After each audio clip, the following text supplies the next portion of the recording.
buddy. So I thing for ship to Black 20 recently. I'm kind of doxing myself, but whatever. Um, so as you can see, I wrote about what I feel about value of games. You can take a look. I posted it in the description below.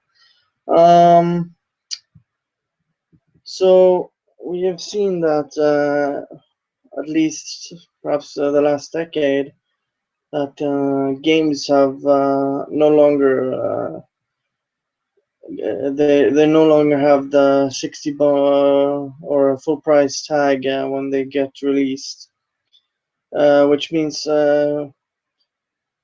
they can have different lengths, and they don't have to be as big or as uh, vast as perhaps AAA games are.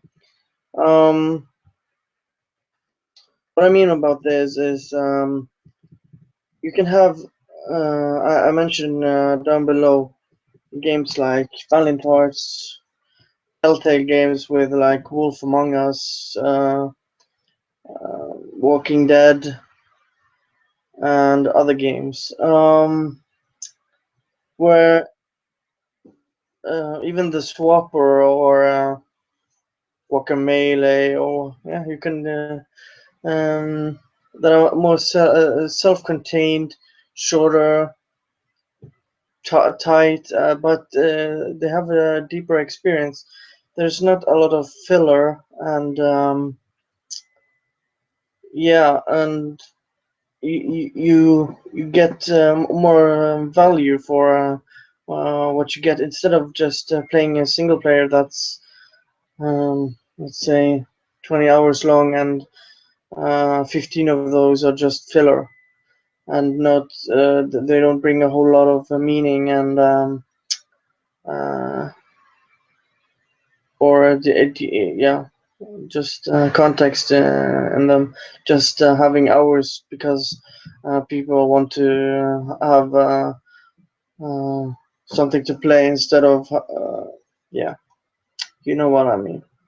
So what I mean is I don't really mind if a game is short and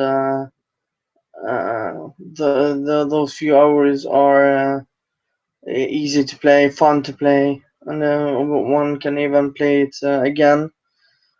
Um, Journey even gives the replayability because Journey's not gonna be the same each time because you have different players just randomly joining you, and you interact with them differently, and yeah, and you also have let's say free to play games where I mentioned two games which I've had a lot of fun with, DC Universe Online and Star Wars: The Old Republic.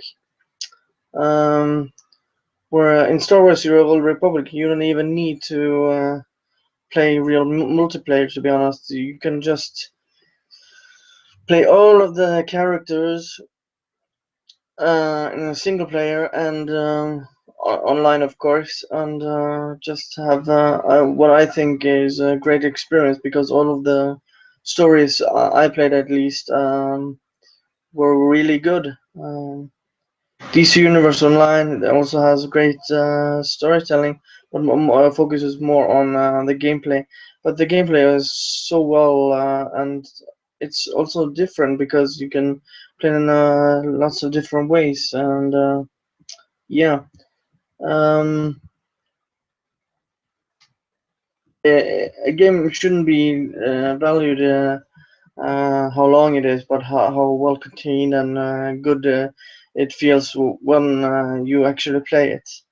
So what I mean is, you can play a 100-hour game and it plays awesomely, or you can just play a 4-hour game, but also get this same type of experience.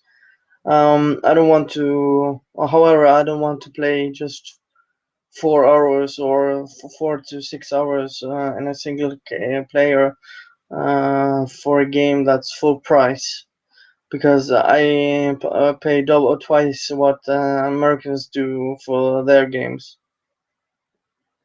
So uh, when it comes to AAA games, having just a few hours of single player is unacceptable, in my opinion. And yeah, that's about it. What I feel about this and my thoughts and opinions about this. I just think that we're heading towards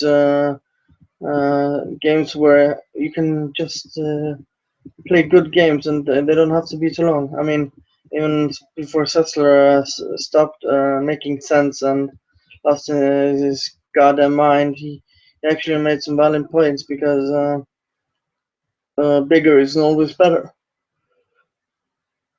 I mean, you can look at. Sorry about that. I'm a little tired. Um, you can.